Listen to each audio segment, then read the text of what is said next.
that we don't learn about how we're affecting the sensory nervous system Okay. when we are putting our hands on people and poking on them and trying to dig on bones and stuff. It's just nuts. Anyway, so Okay. I figured it out. I visualized it. I dissected it. She taught me how to do that. I learned all the nerves in the arm. That was all I had to work with, was this one arm on this one deceased individual.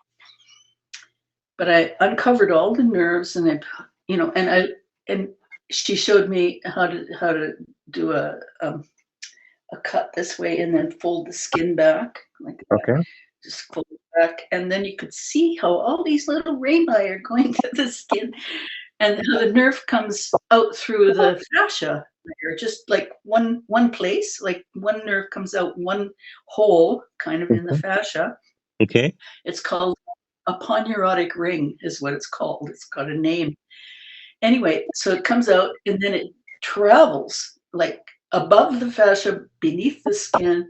It Okay. zooms along all the way from about here, like all the way to the wrist. And it has all these little branches that are just like Okay. up into Okay. the.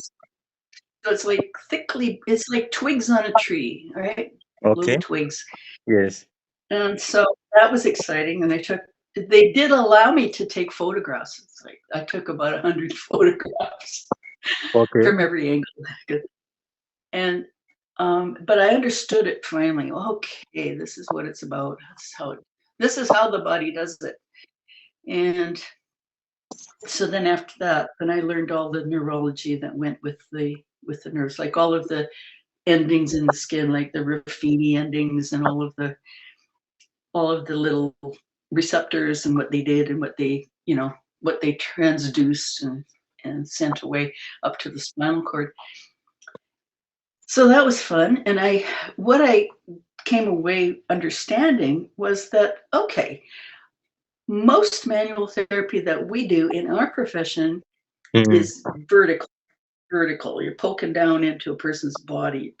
You're pushing vertically into it. That's even what ortho, it means perpendicular. Like Okay. this, right? Okay. Yes. That's what the word ortho stands for, is straight. Oh, I didn't know that. I didn't know that. Okay. Yes. Look it up on Google. Hey, it's right there.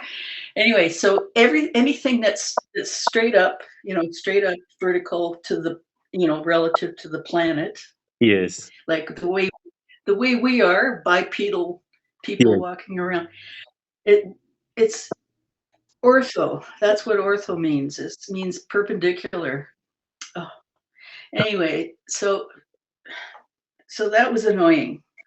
And so what really works a lot better is if this thing that the nervous system does is it does this automatically. It does temporal and spatial summation. Okay. Okay. So it's like filling up a big gas tank or something. You're just filling up this huge tank. It takes a while, so you got to be there. And slowly, the information builds up in the spinal cord, and finally it gets up into the brain, and the brain decides what it wants to do with it.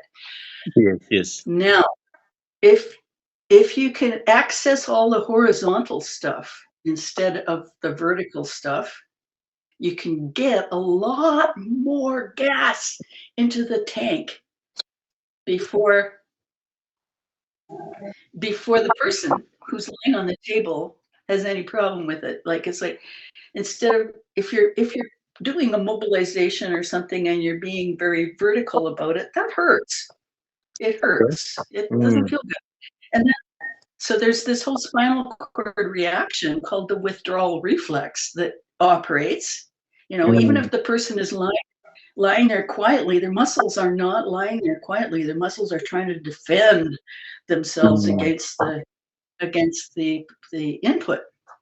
And so you're basically on it's a very small wheel, and it doesn't go anywhere. It just hurts, and it's not good. And people, they don't really get better from that. They don't feel good from that. It's not a good feeling. But when you got a whole bunch of horizontal input, Okay. then all these Raffinis, these slow adapting type 2 receptors are firing, and they're non-nociceptive, and that's really good. So you can fill the gas tank up with good stuff that the person doesn't find uncomfortable, and the spinal cord doesn't care. And so that all that information is going to get all the way up to the brain, and the brain is going to say, "Whoa, this is all right. I like this. Hey," and it can help, and that can help tip it so that it changes its output, so that all these muscles get inhibited instead of facilitated. If that makes any sense to you. Yes, yes. Um, Yeah, it does. Wow, that's yeah, like, yeah, that's like some new information. that's like what? That's like Sorry, yeah, that's like some new information. is new information for you? Okay. With Oh. like with the way you've explained it, that's a different Mhm. explanation. That's a different explanation. Yeah. All right, good. I'm glad you got that. Also, I think that's why kinesio tape feels good on people too. Okay, Okay. it helps them. Kinesio tape, you know that Yes, stretchy yes, tape. yes, You know, all the athletes have it on their bodies when they're doing their sports. You know, yes. the kinesio tape, the bright colors and everything.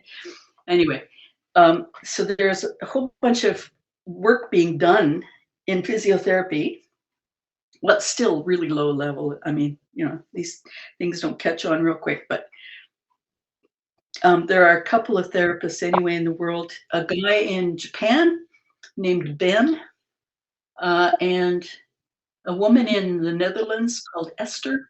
Anyway, Esther and Ben both treat using tape. Okay, so you might want to check out Ben's book. It's written in English. It's called, I have a picture of it here. Just a minute, I'll go get it. It's right over here. Hold on just a sec. Okay.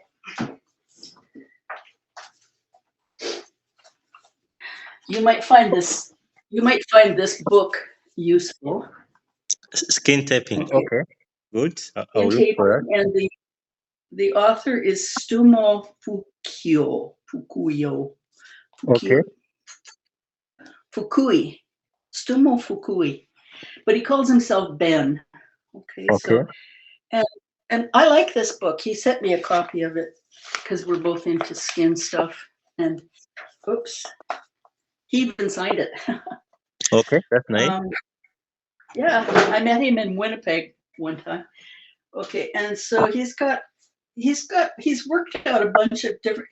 He's very joint oriented, right? He's an orthopedic physiotherapist, and Okay. so he's figured out all the directions to put tape on for different problems that are orthopedic problems. And I never worried about any of that stuff. I hate orthopedics, actually. Sorry, I just do. I Okay. don't like orthopedics. That's a long story too. But anyway, so he's worked out different directions to put the tape. Can you Oh. see? Okay. Yeah. Okay, Yes. different ways to apply tape Oh. that help with movement. Okay, so that's his thing. And Esther, the woman in the Netherlands, is a pediatric physiotherapist, and she treats a lot of kids that have cerebral palsy and all kinds of neurological issues and stuff. She uses tape with them too, because it helps to reduce the spasticity. It's a good inhibitor. Okay. So anyway, Mm. those are my two good friends in physiotherapy. Yeah. That's And nice. yeah, there are not very many physiotherapists that are, interested in teaching about sensory nervous system stuff. So most of the people that teach dermoneuromodulating are massage therapists, big time, and people like Robert, who is a Ralpher. Like the Ralphers are they're slowly, like several of them have come to classes and they kind of pick it up, and mostly they're there just to pick up the tricks. They're not that interested in the concept, right? But they like the tricks, so they take Okay. those away and away they go. And then some like Robert are just like he just like yes, and a few other ones are just like yes, and so they are now dermoneuromodulating teachers, and they teach it specifically as dermoneuromodulating. Look, it's about the nervous system. It's not about fascia, you know.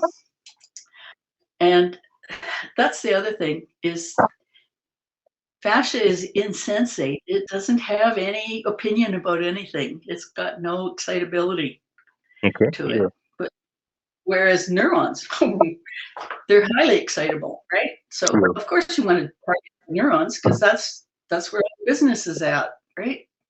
Yeah. So anyway, the information travels through the nervous system at like over 400 kilometers an hour. It's like pretty fast, right? Yes. And fast enough to make a change, if it's in the mood to make a change.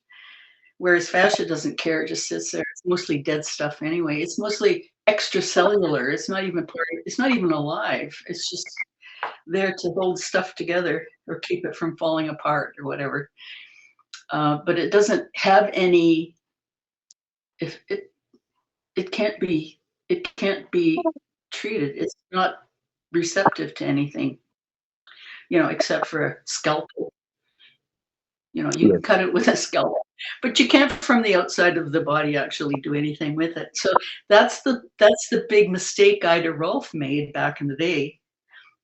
Ida Rolf was the woman who started the whole world of Rolfing that Robert learned. Now they have great handling skills. Those people have wonderful hands on them. Hands like butter, just gorgeous. Wonderfully. Oh, beautiful hands, and they feel really nice and everything, but they're thinking about something completely different. Okay. And so anyway, the ones that know about the nerves now, they're different. They are like on track. But anyway, here I am rambling away at you. I'm sorry. Tell me more about your life. Yeah, that's interesting. Actually, I thought DNM was um like a derivative of roughing at first. That's what I You thought. thought it was what? It was like You thought what? Sorry. I thought it was like a derivative, like it was derived from roughing. You thought it was derived from Rolfing. Yeah. Oh, is that right?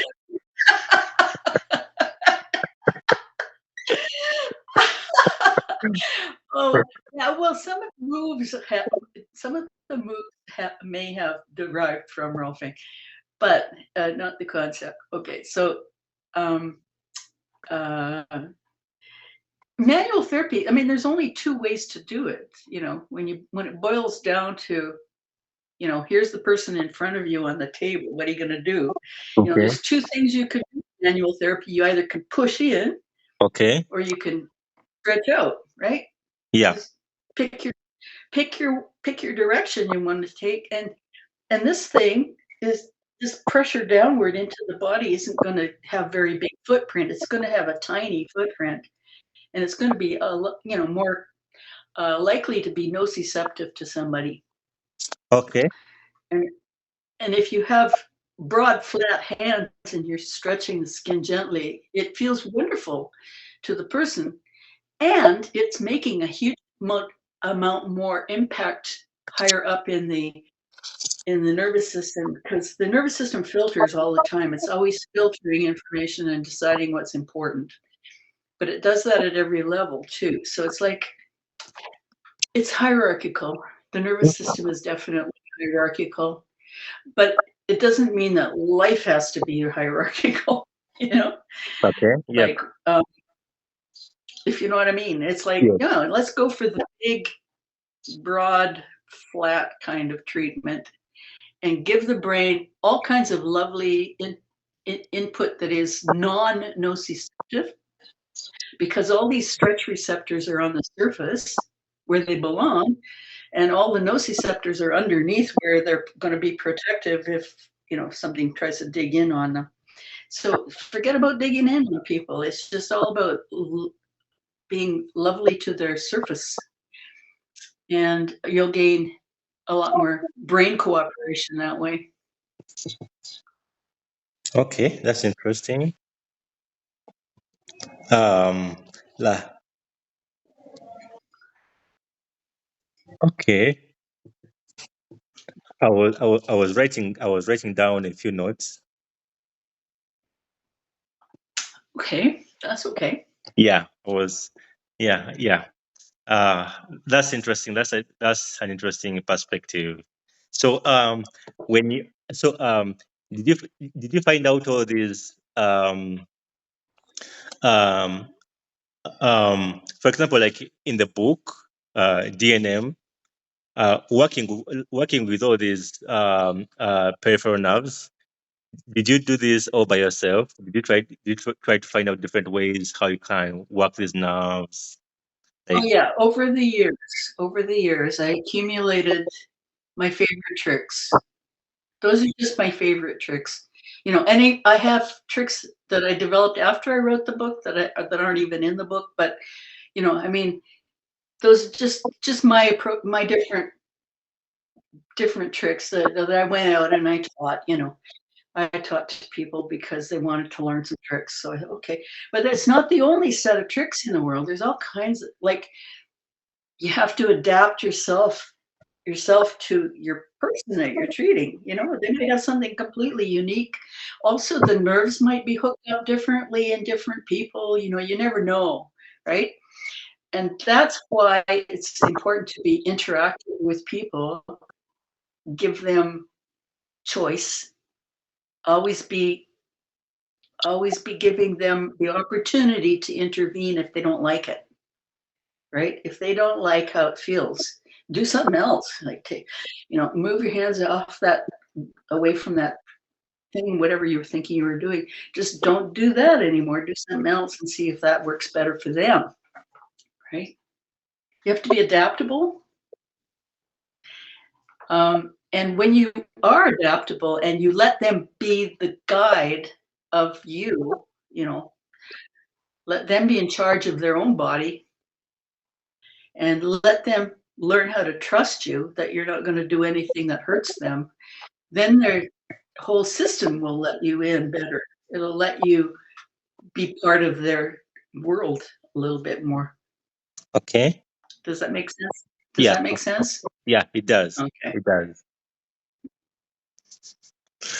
Yeah, it does. It's so Okay. easy.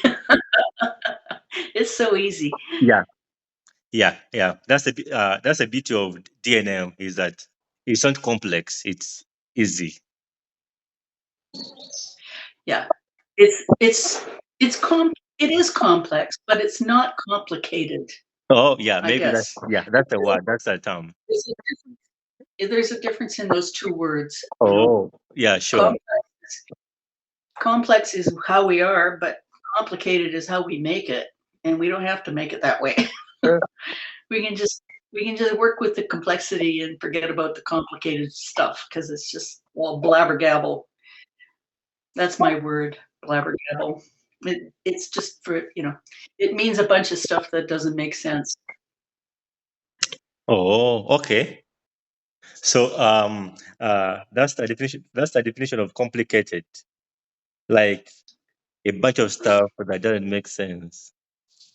Well, it doesn't make sense to a person's sensory nervous system. I'll put it that way. Okay. So, okay, that's interesting. So, I love how you've been able to build this whole community of demo neuromodulating um, Hmm. over the years, and I'm, I'm It grew all by itself. I didn't make it grow. It grew by itself. It was organic. yeah. So, I wonder how that happened. How that was able to happen. Yeah. Do you have any story about how this entire community has been able to grow? You know, it might have been just